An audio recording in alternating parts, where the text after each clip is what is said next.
Earlier this year, we learned of the COVID-19 Evidence Task Force, a little-known entity yielding significant power. Its objective, to review treatments and research around COVID. The TGA sets policy around what treatments can be administered from what the task force publishes. It's a position that carries an expectation it is well versed in the existence of all medical peer-reviewed studies and treatment of COVID, but it isn't. It's not an unrealistic expectation to have when taxpayers are funding it. Nor is it unrealistic when the work they do is pivotal to safeguarding Australians. Australians have a right to know what the task force does. So it must be accountable. Accountability is something it seems it's against. As Australians, we need to know if the task force is acting in our best interest. But COVID has also flushed out the duplicity of bureaucracy. Here at the Informer, we suspect it isn't entirely acting in the best interests of Australians, nor is the TGA with the safety and efficacy of COVID vaccines. So, is the health of Australians being compromised?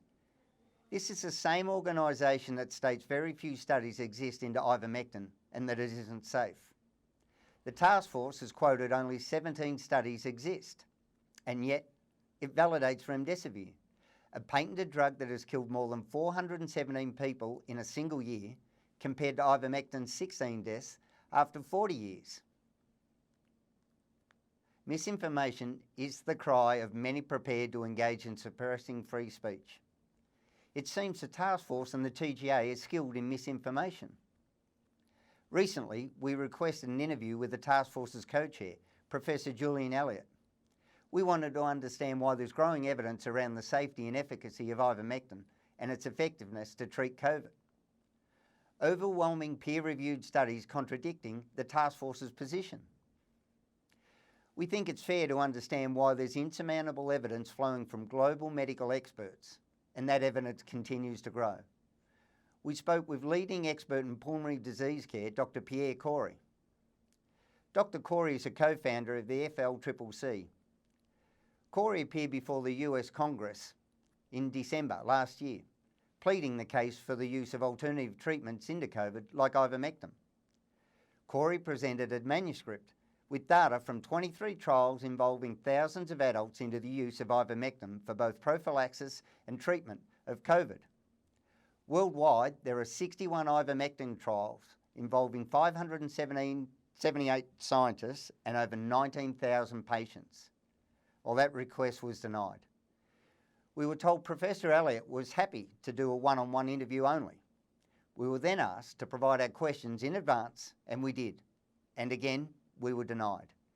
Here's why. We received a statement that said, "On further consideration of your request and taking into account your proposed questions, we don't believe it is suitable for Professor Elliott to do the interview." The task force and Professor Elliott have responded to this line of questioning in various media outlets over the last 9 months. Well, that was basically the summary of the statement we received. Since receiving the initial knockback, we again requested another interview. But again, no luck. If they have conducted interviews, why refuse our request?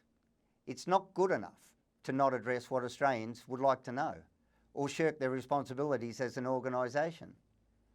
It's also not good enough to say they've addressed these issues in the media when there's little to no record that they have. As for the safety and efficacy of COVID vaccines, well, here's what Australians aren't being told. In existence is the government's Ausvax Safety Group. Ausvax Safety was established after children who suffered adverse reactions to an influenza vaccine in 2010. A review into those events led to Ausvax Safety's formation in 2014. Prior to Ausvax's formation, the TGA relied on doctors' reporting of adverse reactions, and nothing has changed with the TGA. It still does. Whereas Ausvax Safety actively seeks data. The TGA relies on voluntary data. Now, as of June 27, 2021, Ausvax Safety surveyed 1.6 million Australians, where 65% responded. 51.9% reported no adverse events. 48.1% reported an adverse event, and 1% reported visiting a doctor or hospital. Now, out of the 51.9% who didn't, many would have failed to because they may have been sick, dead, or didn't know how to. Ausvax's 48.1% is realistically a higher figure, while the TGA figures are rubbery. It shows less than 0.5% of Australians reported adverse reactions. The TGA is quoting the safety of vaccines based on a faulty methodology that is possibly underestimated by hundreds of times. It's these sketchy figures politicians and bureaucrats rely on. The TGA's data is not fit for purpose. Decisions are being made on inaccurate method of collecting data. The time has come to ask, what is the task force hiding and what's the TGA's agenda?